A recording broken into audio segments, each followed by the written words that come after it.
America के ground attack के लिए तैयार है ईरान। ईरान के कमांडो दक्षिण की तरफ मोर्चा संभाल चुके हैं।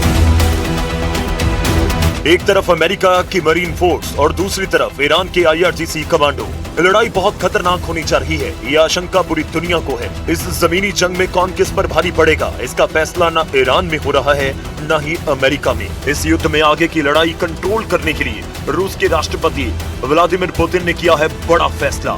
रूस ने अपनी सबसे खतरनाक फोर्स ईरान भेजने का इरादा जाहिर कर दिया है।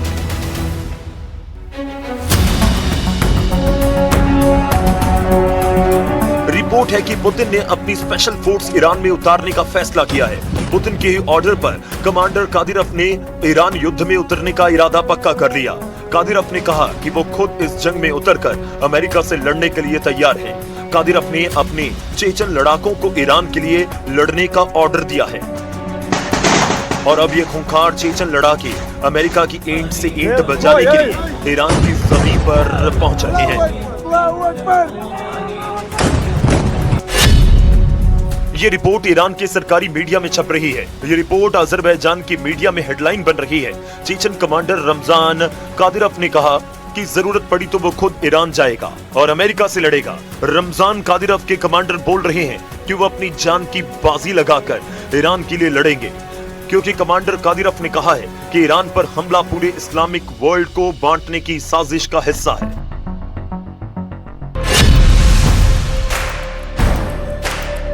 यूक्रेन के मारियुपोल, बखमूत और रूस के कर्स्क में पूरी दुनिया के कादिरोव के लड़ाकों की बहादुरी देखी है। चेचन लड़ाके किस तरह लड़ते हैं, गोली और बारूद से डरते नहीं बल्कि उनके बीच जीते हैं। अब चेचन लड़ाकों की इसी बहादुरी को पुतिन ईरान में इस्तेमाल करना चाहते हैं। ये रिपोर्ट्स बता रही हैं कि अमेरिका को हराने के लिए पुतिन ने अपने जांबाज लड़ाकों को ईरान में उतारने का फैसला किया है।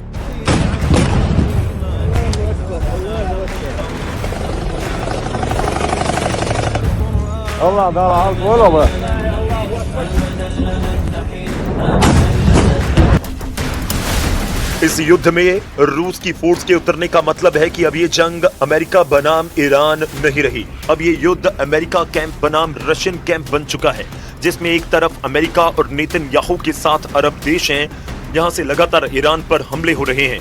वहीं दूसरी तरफ ईरान को बचाने के लिए तैयार है रूस, चीन और उत्तर कोरिया। यही वजह है कि इस जंग को अब तीसरे विश्व युद्ध की शुरुआत कहा जा रहा है, जहां वॉर जोन ईरान है और दोनों तरफ लड़ने वाली ताकत सुपर पावर मानी जा रही है। ईरान के खिलाफ ग्राउंड ऑपरेशन के लिए अमेरिका इसलिए मजबूर हो रहा है क्योंकि वो अब ईरान के मिसाइल अटैक को नहीं रोक पा रहा।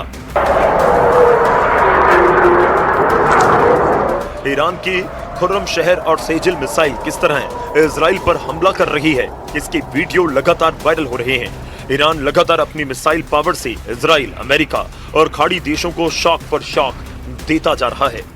ये इजराइल का आसमान है और यहाँ ईरान की बैलिस्टिक मिसाइल कैसे इजराइल की 2 इंटरसेप्टर को धोखा देती है। इस वीडियो ने नेतन्याहू को परेशान कर दिया क्योंकि उनकी पूरी ताकत ईरान के मिसाइलों को रोकने में जाया होती जा रही है। इजराइल के डिफेंस सिस्टम काम नहीं कर रहे हैं।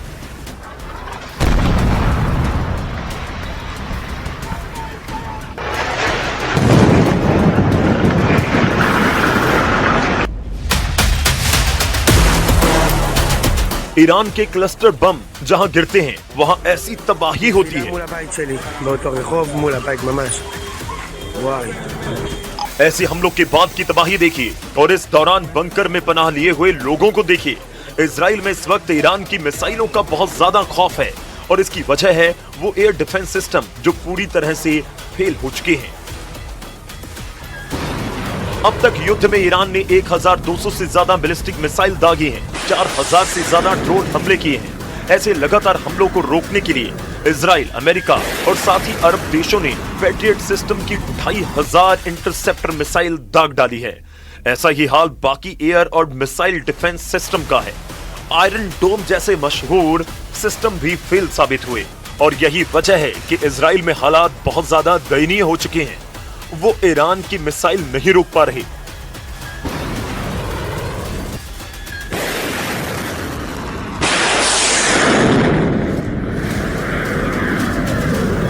लेकिन डोनाल्ड ट्रंप की प्रवक्ता कैरोलिन का दावा है कि इस युद्ध में अमेरिका को लगातार कामयाबी मिल रही है। With respect to the ongoing major combat operations in Iran, Operation Epic Fury is moving ahead successfully and according to plan. With each passing day, the United States military is increasing its advantage over the terrorist Iranian regime. America और Israel की दिक्कत यह है कि ground operation अब उनके लिए मजबूरी बन चुका है और ईरान भी यही चाहता है कि किसी भी तरह अमेरिका अपनी फौज को जमीन पर उतारे ताकि मुकाबला आमने सामने का हो।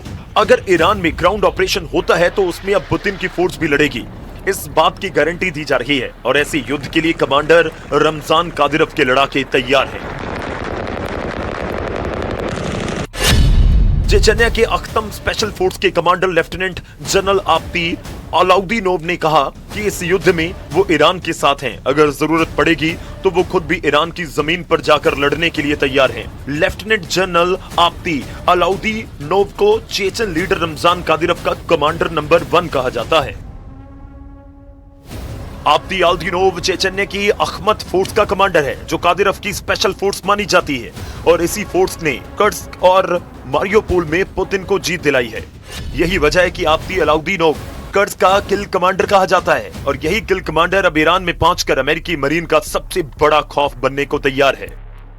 चेचन्या की फौज कैसे लड़ती है, इसके वीडियो लोगों ने यूक्रेन में देखे हैं। पुतिन का सबसे भरोसेमंद कमांडर रमजान कादिरव और उसका एक एक लड़ाका अगर ईरान में उतरा तो जंग बहुत भीषण होगी।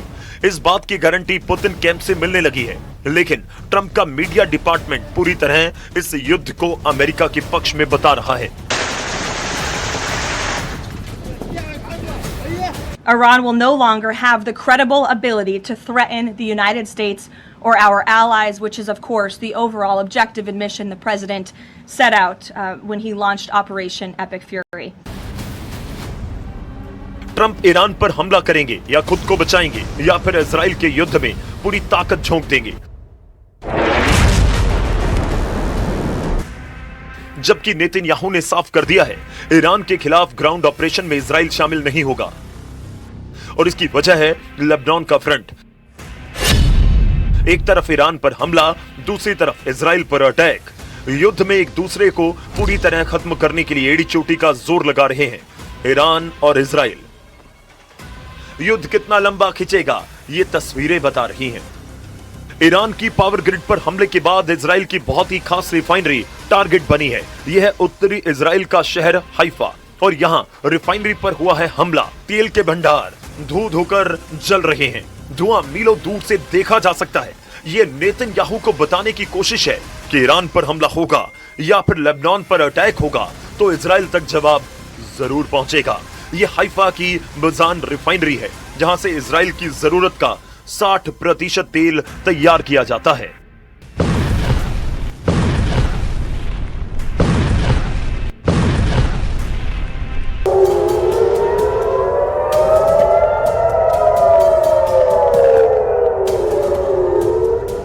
इजराइल की सरकार का दावा है कि हाइफा की रिफाइनरी को ज्यादा नुकसान नहीं पहुंचा और तेल की सप्लाई पर कोई असर नहीं पड़ेगा। यही वजह है कि ईरान को रोकने के लिए अब ट्रंप उसकी जमीन पर उतरकर लड़ना चाहते हैं।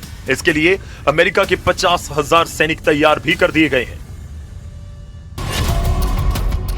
ईरान की सेना ने कहा कि फारस की खाड़ी और हॉर्मुज के समुद्री गलियारे में अमेरिका की फौज पहुंची तो वो शार्क मछलियों का खाना बन जाएगी।